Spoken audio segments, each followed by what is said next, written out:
shooting right near the exit, right where he came in, actually. So when he came in, you saw him almost immediately? Yeah, I think I was the first person to see him, and I told my girlfriend to get down right when he was throwing the canister. And did you know what he was throwing? I knew it wasn't right. I watch a lot of TV and play video games, and he was head to toe in gear. And I figured if he was SWAT, they would yell something, or people would come with him. So the fact that he was alone raised your suspicion? Yeah, and he was straight stoic. He didn't do anything, just stood there, threw the can, and then shot in the air. Where were you, and what did you see? I was on the front left. He was on the front right. So when he came in, I saw him just sort of stroll up and toss the canister, and he went over the crowd behind me, and I knew it was some sort of irritant, or because my eyes started burning as soon as he let go of the canister. So you instantly started to feel it? Yeah, we got out pretty quick, but he started shooting right after he threw it. He started shooting into the crowd and near exits and that kind of thing. Were you able to see, his eyes, his face at all? Because when you wear a gas mask, it pretty much covers your whole face. Because the police are saying his hair had been dyed red because he called himself the Joker to them. I couldn't see. You couldn't see any of that.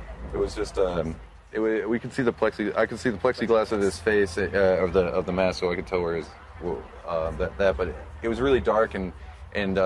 I saw him pull out. I wasn't sure what kind of gun it was until it went off, and then it was really loud, so I assumed it was a shotgun to start. Right. They say he was armed with several weapons, a shotgun among them. Did you actually see people getting hit? Well, I looked up. I could see, because I covered my girlfriend. I got her in the ground, and I was covering her. So I was on top of her, so I was slightly elevated, and I could see the people behind us scrambling, and he was just firing into them. People were stopping and moving. So you could see people in the back of the theater? Yeah, I could see everybody. I could see the whole theater. And people were crawling and frantically trying to get over, and then some people weren't moving, and I thought, they could have just been laying there. But, yeah, I'm pretty sure we saw everybody. There was a time, too, where you were actually in the aisle and he was in the aisle, right? Yeah. I was trying to count the bullets, and I didn't help at all. But he stopped shooting long enough for me to look up, and I saw he looked like he was reloading. So I tried to get my girlfriend to come with me with the two girls in front of us, because I was the third aisle seat in. I couldn't get them to move. So I thought she jumped the seat with me, and I jumped it, and I ran the aisle, and I looked back, and I guess she couldn't make it over, and I saw him just look at me, and I was reloading, so I ran out to the exit. He actually looked at you while he was reloading, or in your direction? Yeah, I looked at him, and pretty sure he was looking in my direction, and I just ran to the door, and I couldn't find it at first, and then I found it, and I bolted around and went back in. What did you see after he tossed the canister?